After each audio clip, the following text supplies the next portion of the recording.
যদি কেউ আপনাকে কষ্ট দেয় তাহলে আকাশের দিকে তাকিয়ে শুধুমাত্র একটি দোয়া পাঠ করুন, ইনশাআল্লাহ আপনার বিচার আল্লাহ তাআলা করে দিবেন। অনেকেই আপনাদেরকে কষ্ট দেয়, অনেকেই অনেককে কষ্ট দেয়, এটা কখনোই ঠিক নয়। আল্লাহ রাসূল হাদিসের মধ্যে বলেছেন, ইদা উল মুসলিমি হারামুন, একজন মুসলমান ভাই অপর মুসলমান ভাইকে কষ্ট দেওয়া হারাম। আমরা কখনোই হারাম কাজে লিপ্ত হব না।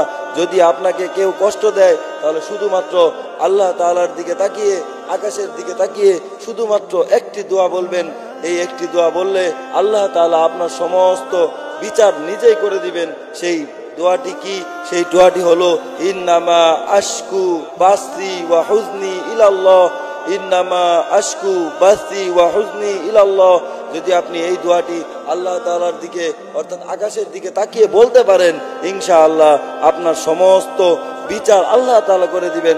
আপনার কাউকে কষ্ট দেওয়ার প্রয়োজন পড়বে না, বরং আল্লাহ তাআলা আপনার বিচার করে দিবেন।